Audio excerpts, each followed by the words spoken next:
Hello, thanks for joining us. It's our Pathways to Careers, and we are here with three of my contacts and colleagues. We're going to talk about cybersecurity and security and big data today.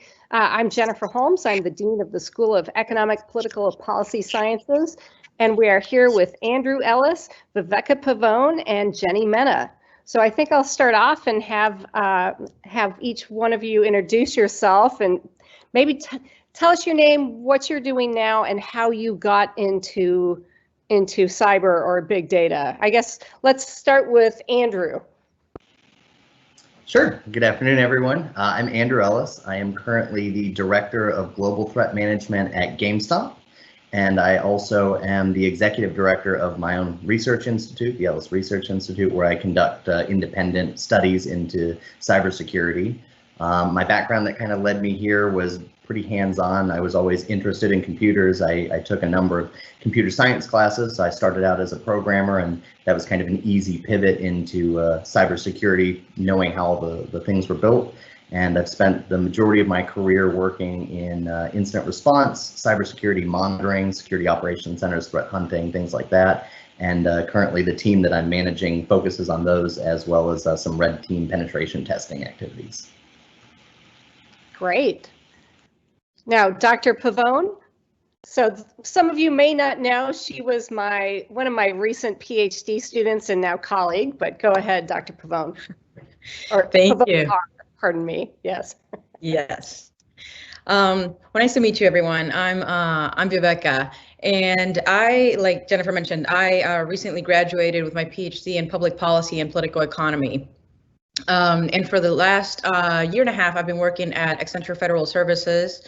I'm the Deputy Director for the Discovery Lab, which is an innovation hub for AFS.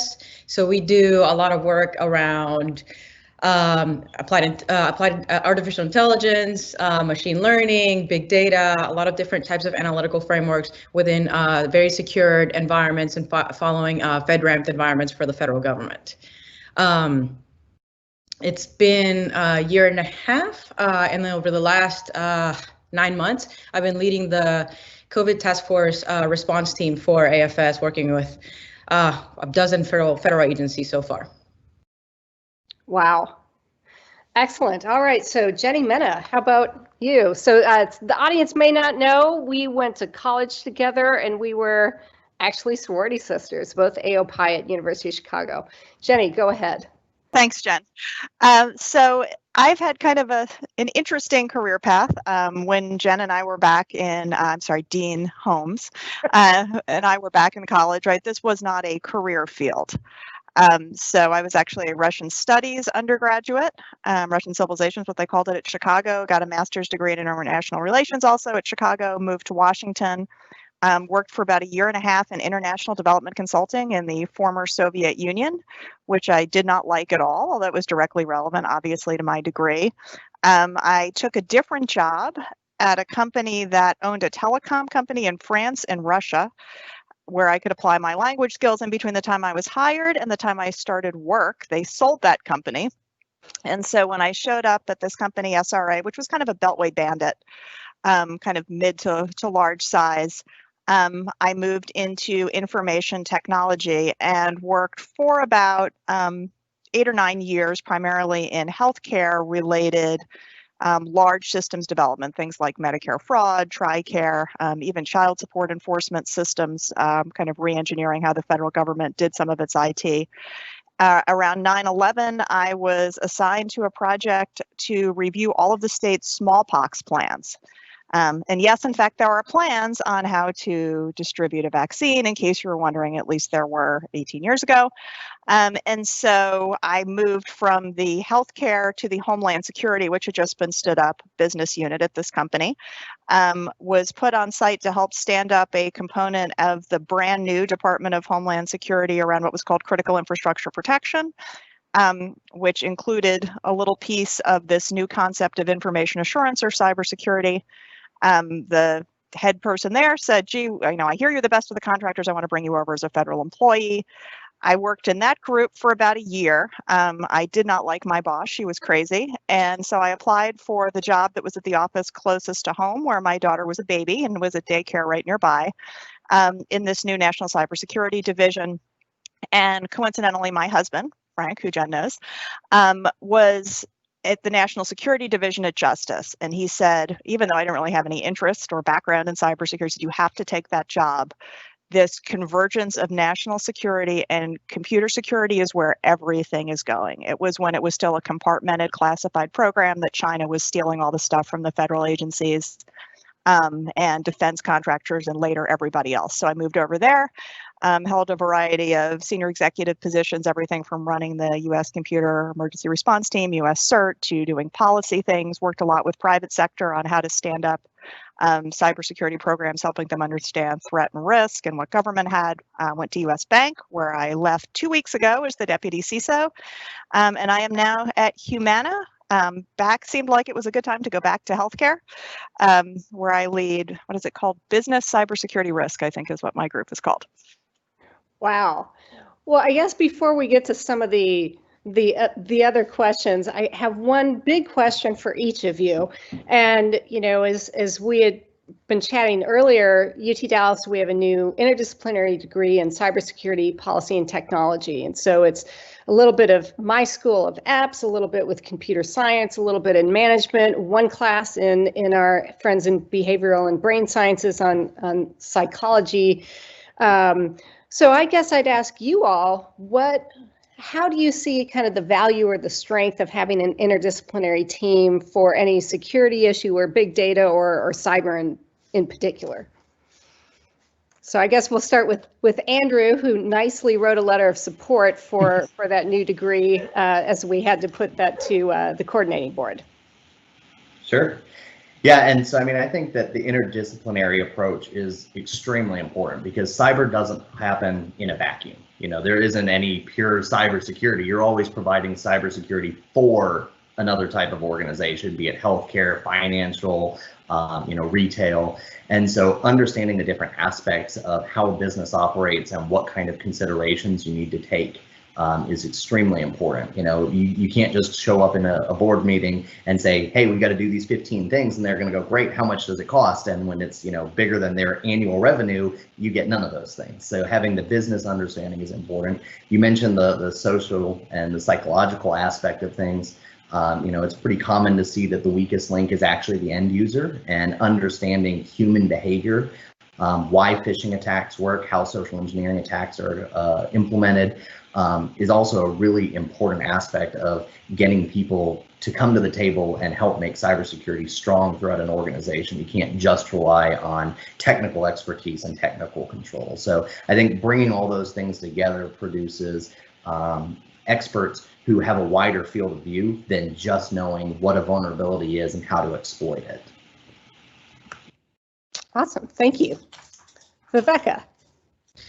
Yeah, so this is an interesting question, right? Because we find ourselves in a world where our behaviors and the way that we interact is directly translated in how we behave and how we commit crimes. Well, not we, hopefully, but how people commit crimes and how all of that is being investigated across multiple industries, right? So some of the things that we have found that I have found very interesting is that a lot of our federal clients are very much of the same mentality, Jennifer, that you just brought up, of who's the psychologist in the group, who's a specialist that can talk about how people behave, why they behave a particular way, and how we can get ahead of the game. At the end of the day, I mean, we are building algorithms and we are building models that are trying to mimic human behavior, but unless we understand what that human behavior is, we're really not getting anywhere. So I think that the interdisciplinary approach that you guys have taken is actually extremely valuable and something that's very important and very desired in today's world. Thank you. And I would agree. I mean, it's really about risk, right? So whether it's understanding the geopolitical risk, understanding the risk to your business, every business is unique. How does it fit into the larger context? Why might you be a target? By whom? And again, how much does it matter to you? Because you can spend an infinite amount of money but then you could put yourself out of business. So I think it's and everything is constantly changing, from the markets that we're in, from what our actual businesses do or what the government is doing, to the IT and then the security around it, right? Moving at a rapid rate of change. And so being able to understand and put things in context, having those just basic analytical skills and communication skills, being able to communicate to different kinds of audiences and fuse information from the technical to the business is really, really an important thing. Thank you. Well, at this point, I guess we've talked a little bit about your career paths here. What advice would you give to somebody who wants to move into this field? I mean, I've looked at Cyberseek, that wonderful website that talks about all sorts of job demand and different types of career paths for people from the more technical up to the broader. What kind of the best advice to get into either big data, cyber, or security in your fields? Go ahead, Andrew. It looks like you're about to jump in. I just wasn't sure who that was going to go to first. So, yeah.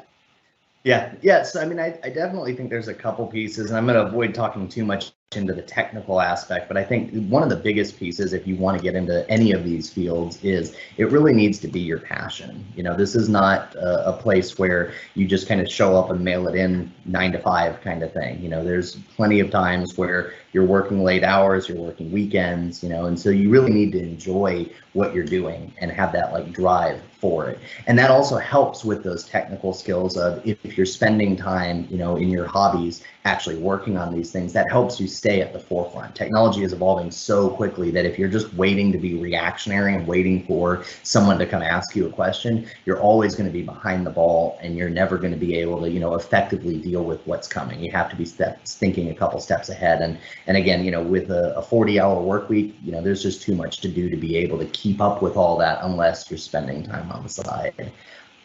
The other thing, and I think this is something that gets misrepresented a lot when I talk to folks who are looking to get into the industry, is they focus a whole lot on the technical skills of, hey, I want to learn how to hack things. Hey, I want to know how to do forensic analysis. And they forget about the fact that there's a huge portion of this job that is communication based. Report writing is probably half of my job on a good day.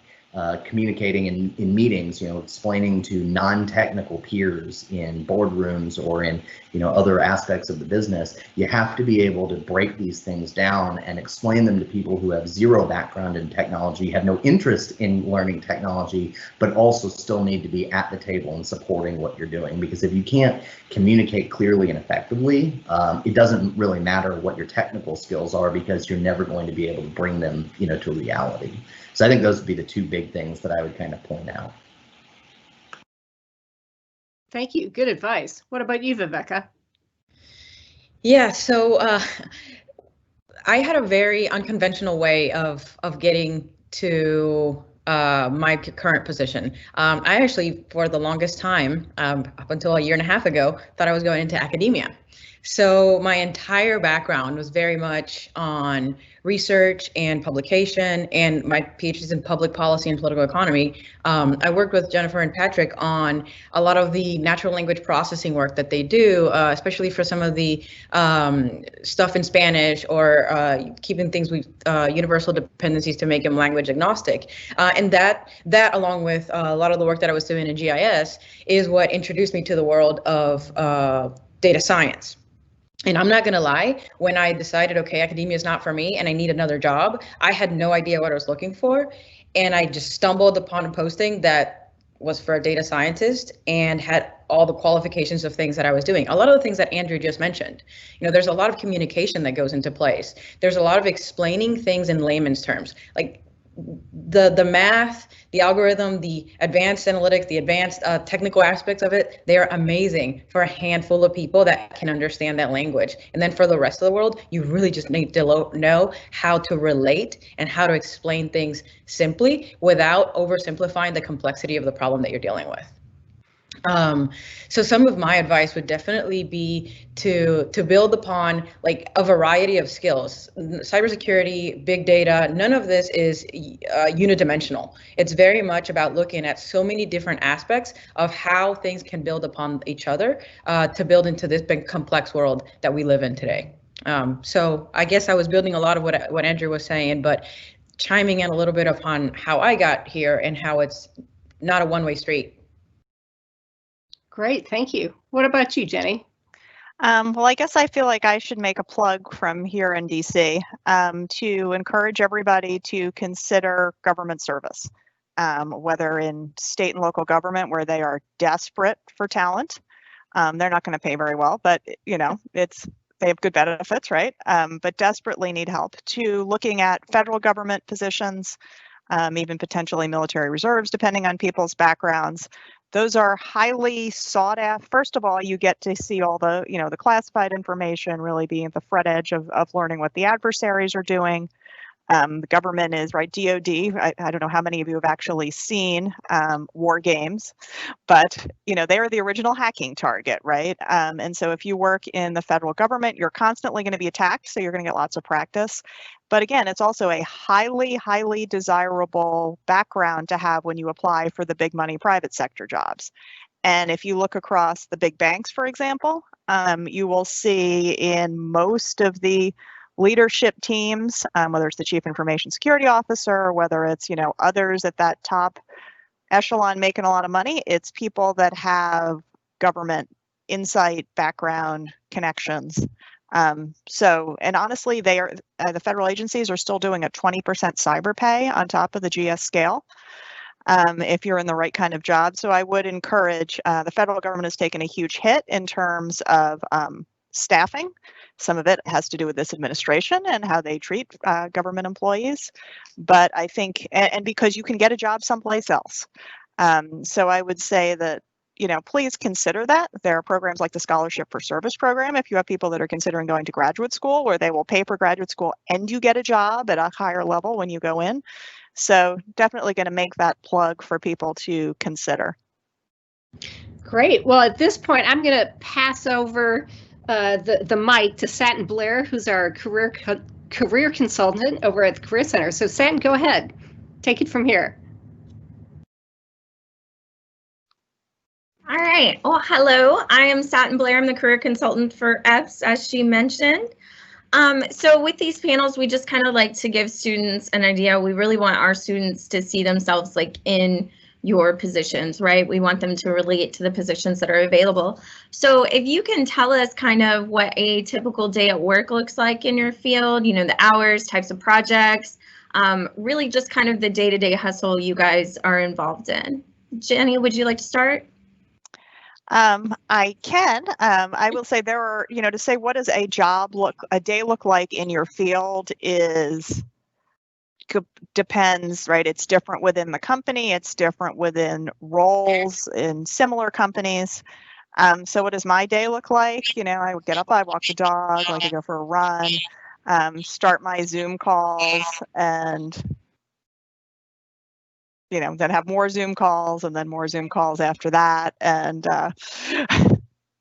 make some decisions, follow up on a couple things by email, and then have more Zoom calls, right? So it's, kind of the secret of being a manager, particularly in more senior positions, is you don't actually do anything.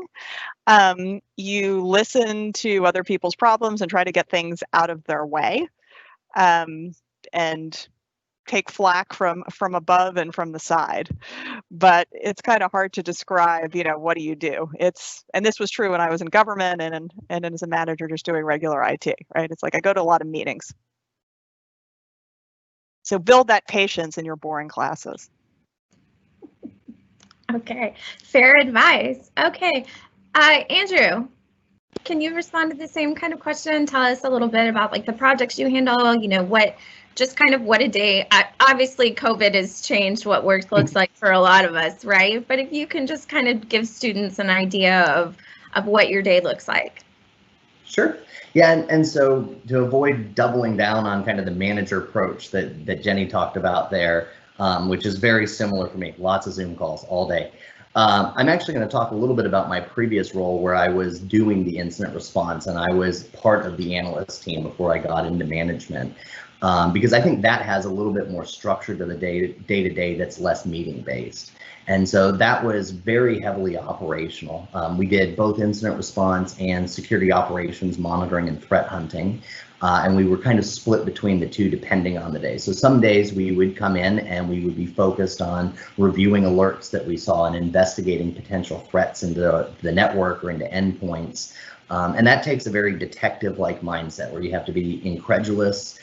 You really have to fight the urge to take the easy path out and say, it's probably fine. If you can't definitively say this isn't bad, then you need to treat it as such. So a lot of that portion of the day is, very similar to any kind of job that's kind of ticket based, where you see something come in, you go investigate it, you try and add some notes, you try and build that knowledge base, maybe you consult with your other teammates.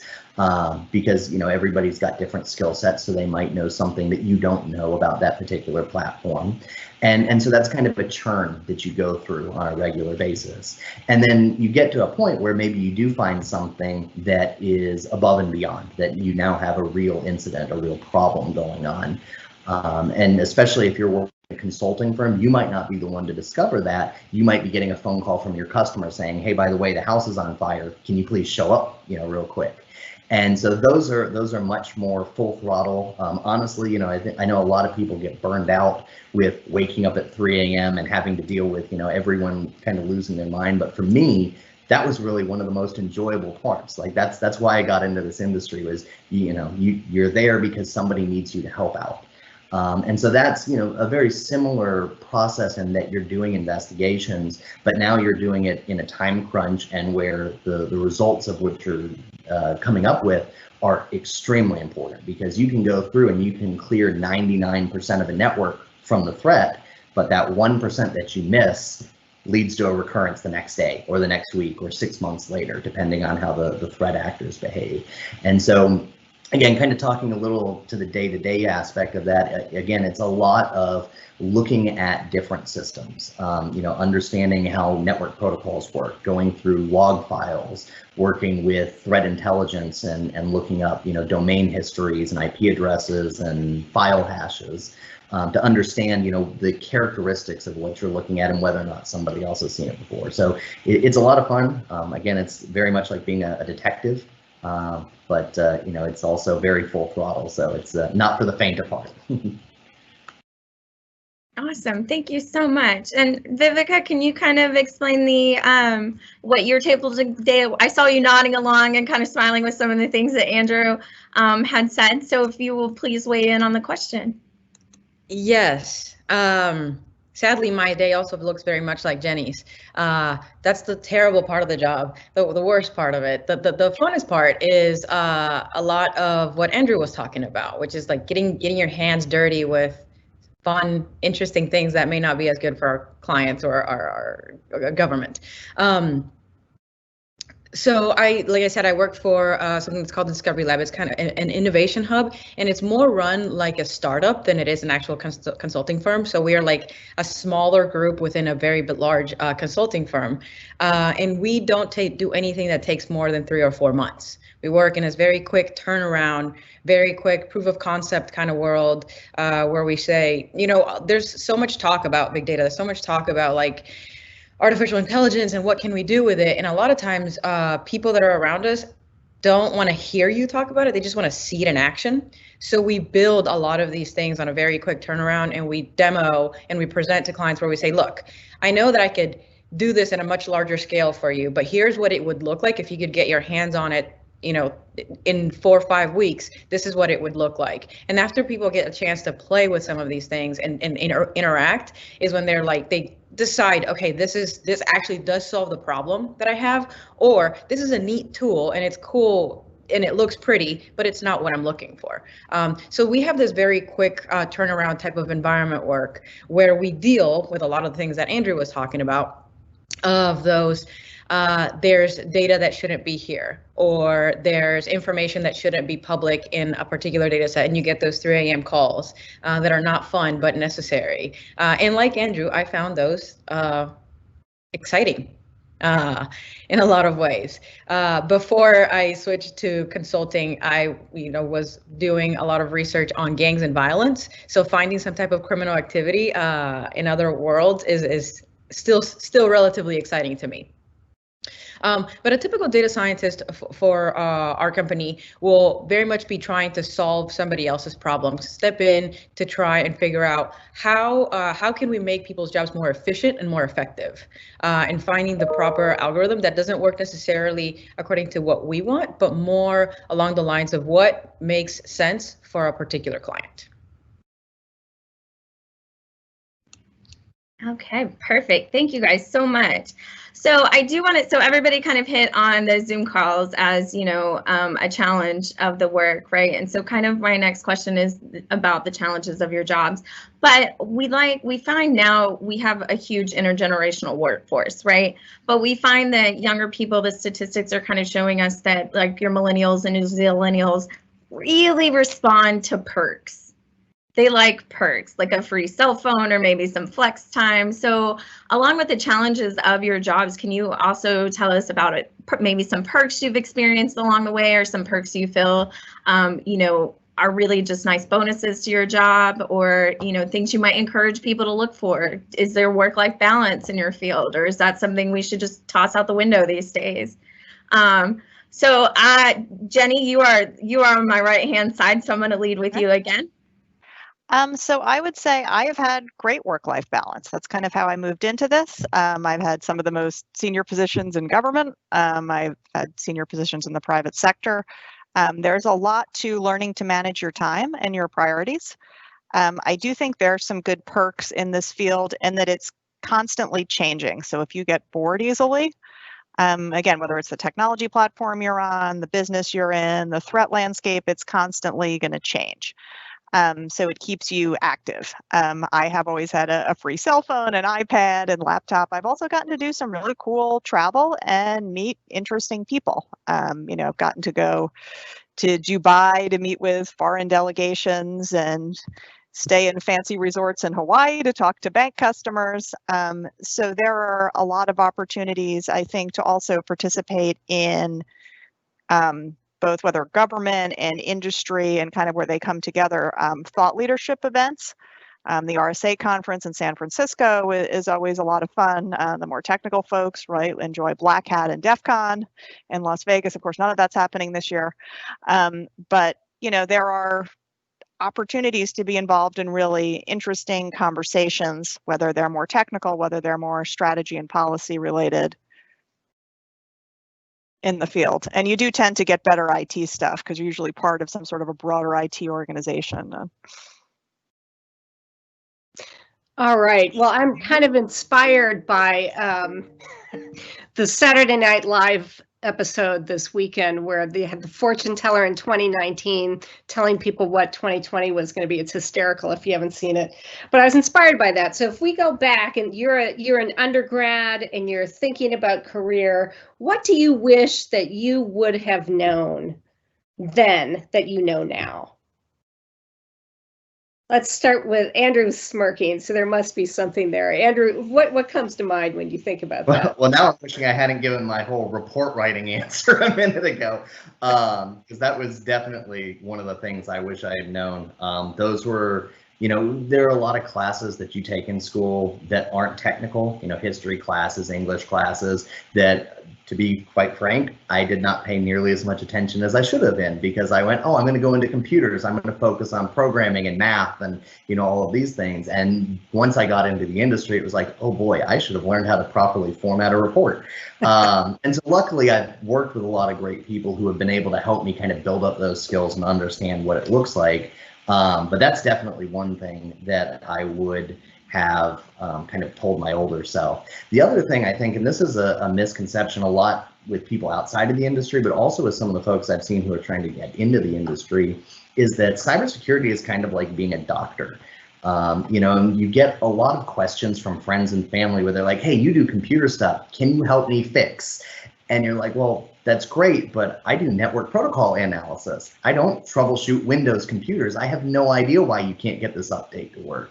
And so that's kind of an aspect where I was saying, like a doctor, it's like, you don't go to, a cardiologist if you've got a foot problem. You go to a podiatrist. And so, picking the specialty that you want actually focuses a lot of the area that you're going to be working in. So, if there's a particular aspect of computing that you're really into, be it networks or system administration or software design, there are career paths that really dive into those. Now, there are wider ones where you need to be kind of a jack of all trades. And so if you're more into kind of seeing a wide view, that would be another thing to think about. But if I could have gone back and, told my older self, here are the things that you're actually going to be interested in, you should spend more time in that. Because like I mentioned, I spend a lot of time in computer science and I love programming. I do that a lot, but I wish I had spent some time in networking and understanding that, because that was something that I had to get a lot of on-the-job training for.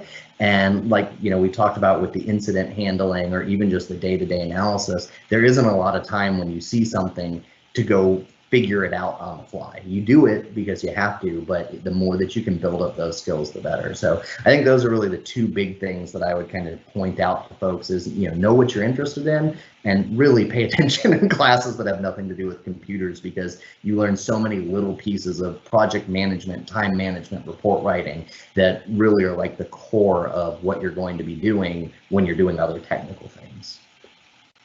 Well, that's great. I appreciate the plug. I mean, one thing I know when I was teaching undergrads the last time is that I used to have people do a big 20, 30 page research paper. And I shifted to, no, I want a 5-page policy brief, no more than that. And then I wanted a 1-page executive summary, right? To really get people to give that 50,000 foot view, drill down into the policy options, when they are more likely to work, when they're not, that type of thing. And it's a very different type of writing. So I imagine you really transitioned quite a bit. All right, well, I saw Viveca over there with laughing at that, because I think she helped me with some of those classes recently at UT Dallas. I'll turn it over to you, Viveca. I think keeping this conversation going, I think there's another thing that I wish I would have paid any attention to. And this is the idea of learning how to tell that same story with graphs. And this is, I don't know if it's a fault or a good thing, right? But a lot of leadership today, there's this obsession with like, show it to me in a dashboard, let me click a button, let it be interactive.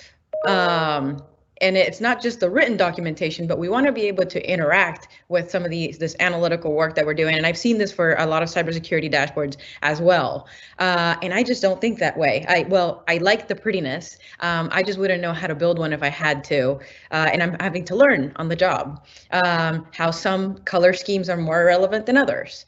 And so one of the biggest advices that I have is, sometimes all the other stuff that you do outside of work becomes a little bit more important, a little bit more creative driven to bring better solutions to your true work environment. Like, who knew colors could be so significant and so important on a dashboard, especially now because you have the options of it being a dark theme or a light theme. And depending on the story that you want to tell, you really have to have that interactivity. So it's more about adding different things and not being afraid of incorporating your day-to-day activities to some of your work solutionings. That's what I would have told myself. And also do a lot more code reviews. Not as exciting.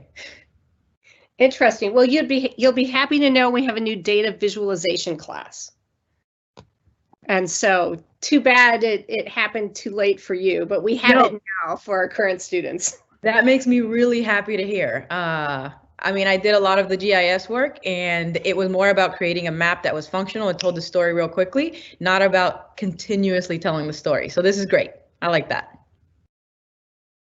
Yeah, I will give a plug to, it's a guy who works for Urban Institute, has a fantastic book on data visualization and a website that accompanies it with a lot of other information. It's just amazing. we all can learn on that. What about you, Jenny? So of course we have lots of stories we could tell about our college years, which we probably shouldn't talk about here, but what do you wish you knew then that you know now? Or advice I really don't have any regrets or complaints. I do not wish I had taken any additional computer classes. I took exactly one, and there was a guy that liked me, and I got him to do the project for me so that I wouldn't have to do it. So in case you were wondering if you can move from a non-technical political science, national security background into the most senior roles in this industry, you can. I think some of the best advice that I've gotten over the years is I had a boss at one of my first jobs that older guy, retired colonel, and he would walk past me at lunchtime in his suit with his portfolio under his arm and say, I'm going to SAIC for an interview. I'll see you back at 1.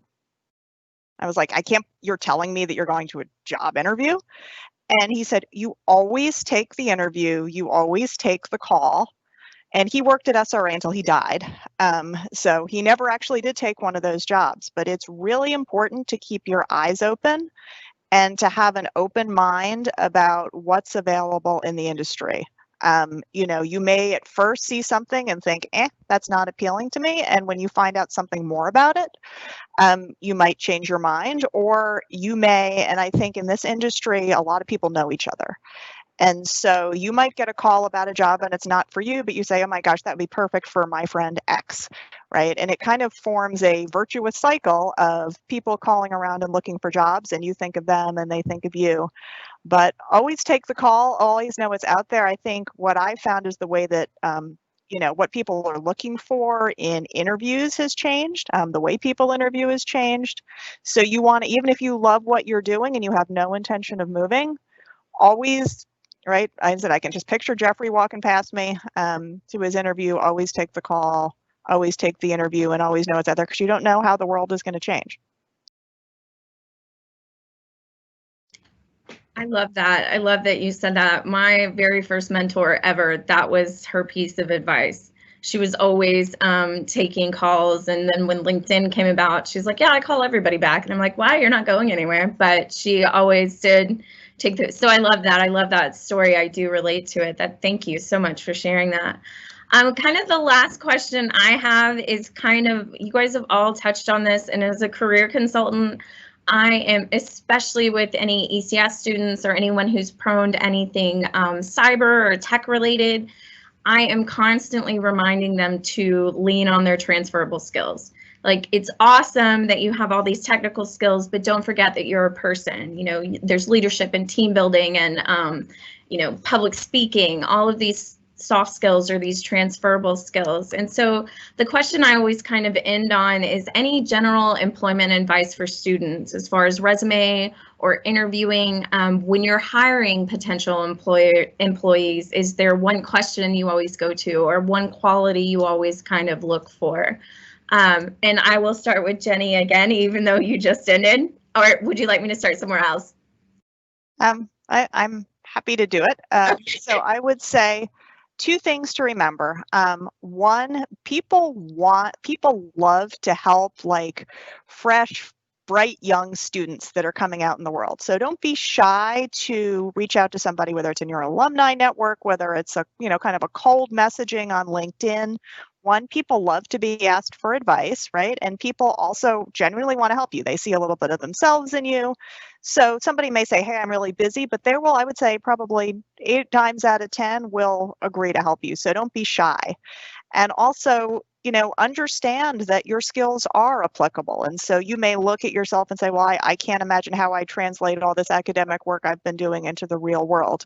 What do you know how to do? You've got good analytical skills. You know how to write well. You know how to articulate your position. You know how to, bring different pieces of information together. And you need to, work on telling that story, do the research about where you're applying. But, don't sell yourself short.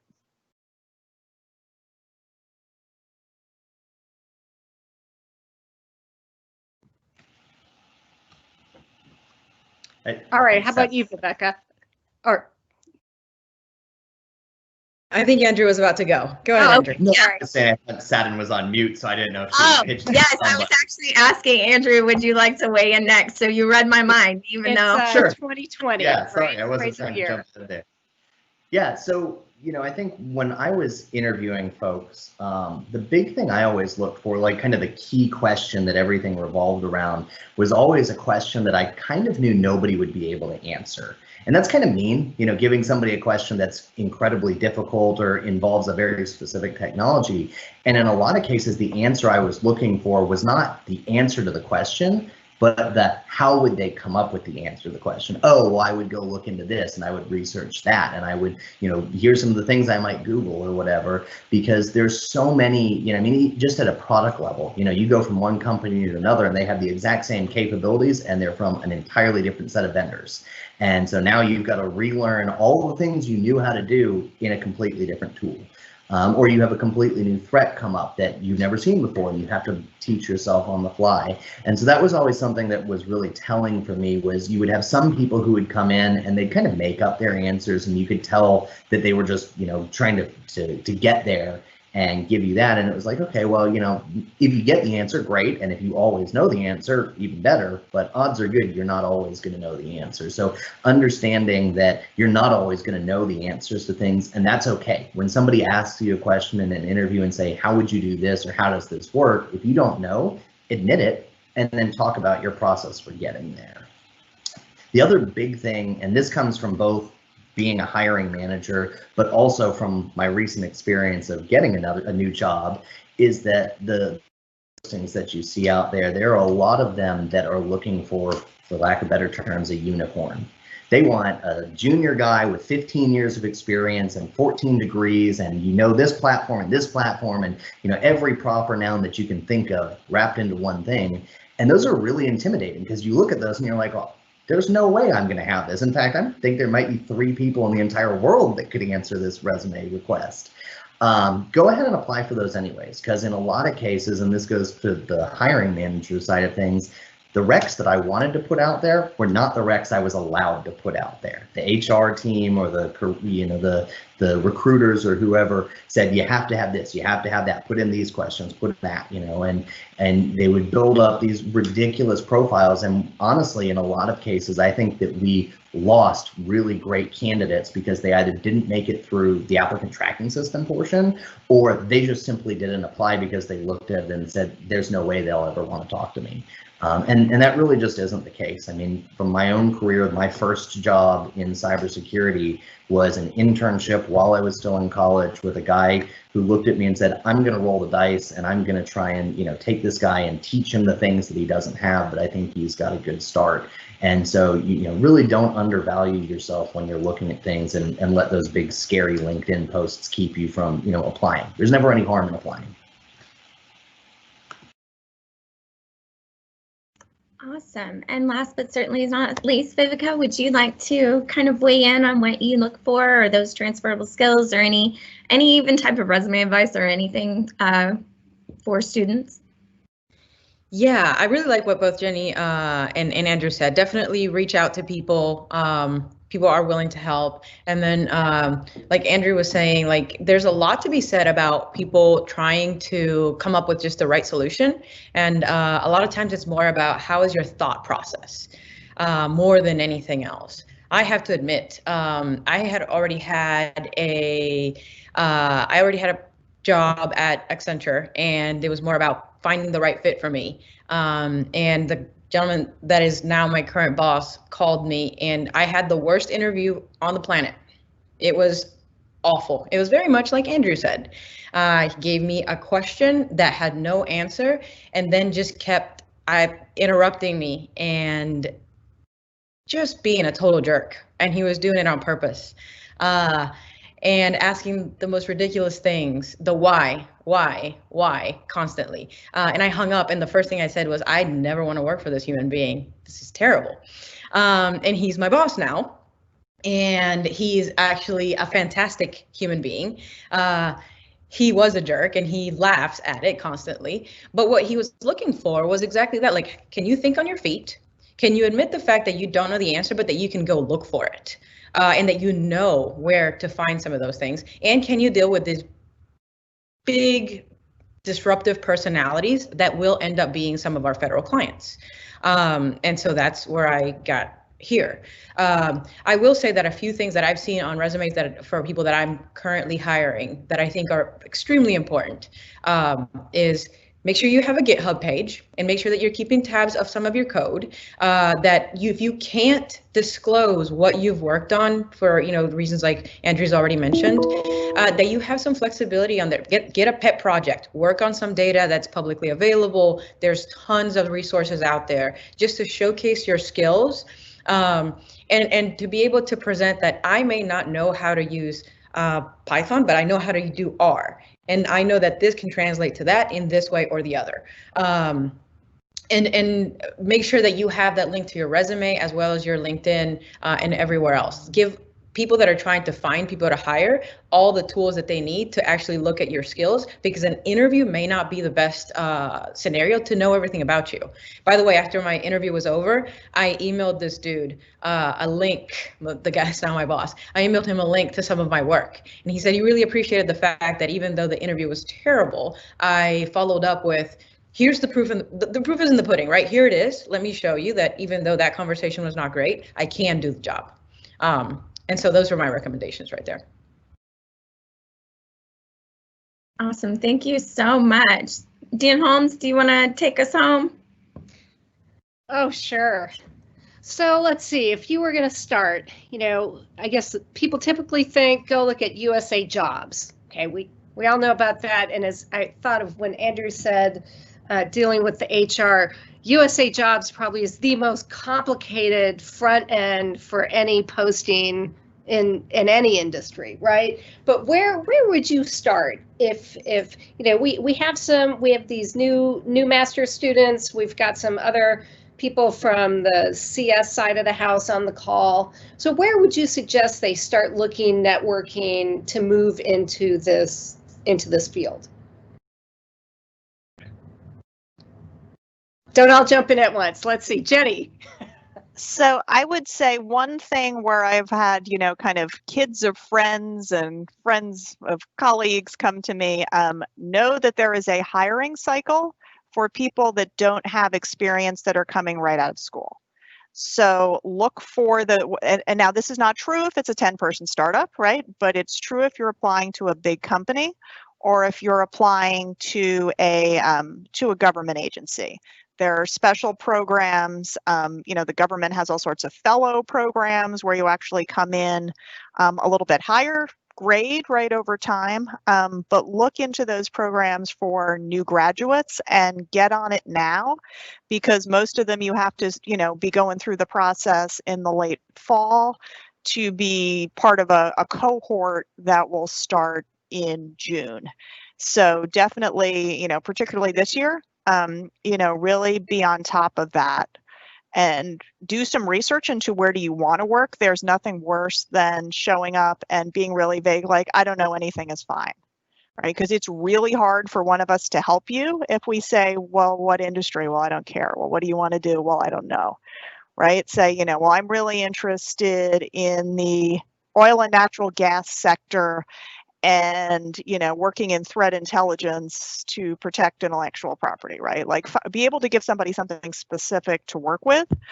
And why are you applying to Humana, right? Okay, well, this is what I'm interested in. So do a little homework, but get on it now, would be my recommendation to everybody. That's great advice. I'm going to pass some of that along to my nephew, who graduated last spring with a math degree. Which opens up a lot of different doors for him, but he's trying to find his way a little bit. What do you think, Viveca?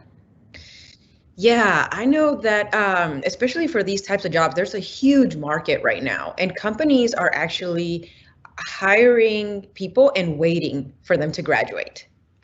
Just going through the cycle of saying, hey, I've seen so many posts lately on LinkedIn we had an intern, so a lot of his friends and the things that he likes are popping up on my feed, and I'm seeing a lot of these about to be recent graduates that still have 4 or 5 months left, and they are already saying, hey, I've accepted a job here and there, and as soon as I'm out, that's where I'm going. So like Jenny said, start early, start soon, and it's surprising to me of how many companies are willing to wait, knowing that in a few months you're going to come here. So do that. Also, use your LinkedIn contacts. There's a lot to be said about just reaching out, looking at where other people are working, and just asking them, a few questions, directed questions, not open-ended, but very specific of like, what do you like? What is the process like? And is there any, specific advice? Any of these things will always be beneficial for people on the inside. I'm so glad you mentioned that. We had one of our advisory council members who she has found a number of her positions through LinkedIn, and she led a LinkedIn networking workshop for our students and really helped people understand the power of that tool. That's great advice. What do you think, Andrew? What would you tell us? Yes, I definitely echo a lot of what's already been said. LinkedIn is really powerful. While there are a lot of jobs, it's also very competitive, so you really got to be aggressive.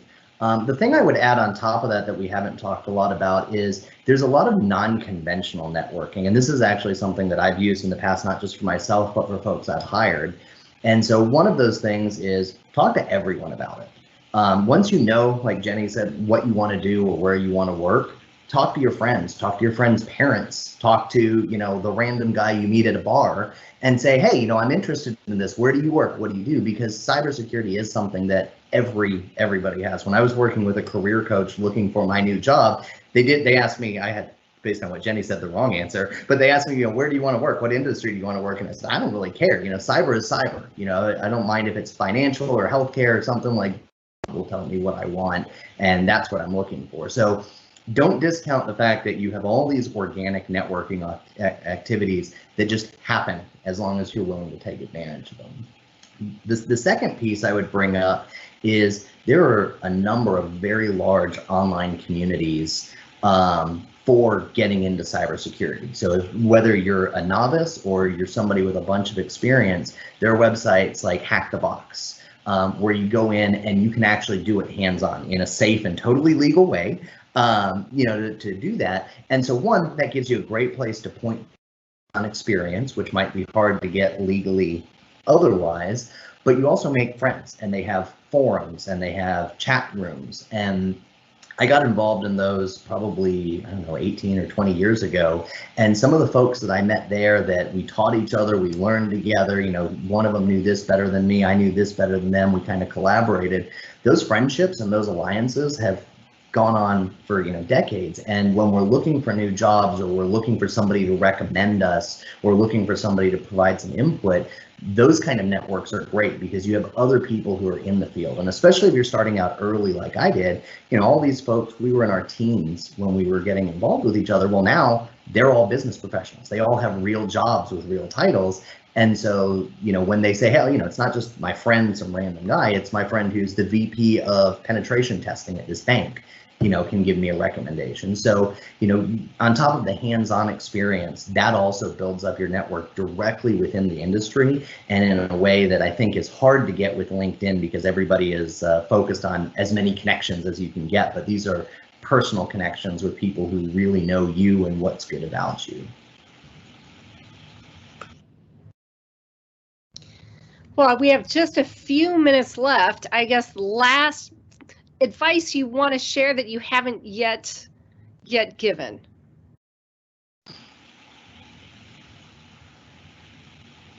All right, that's a stumper. Let's see.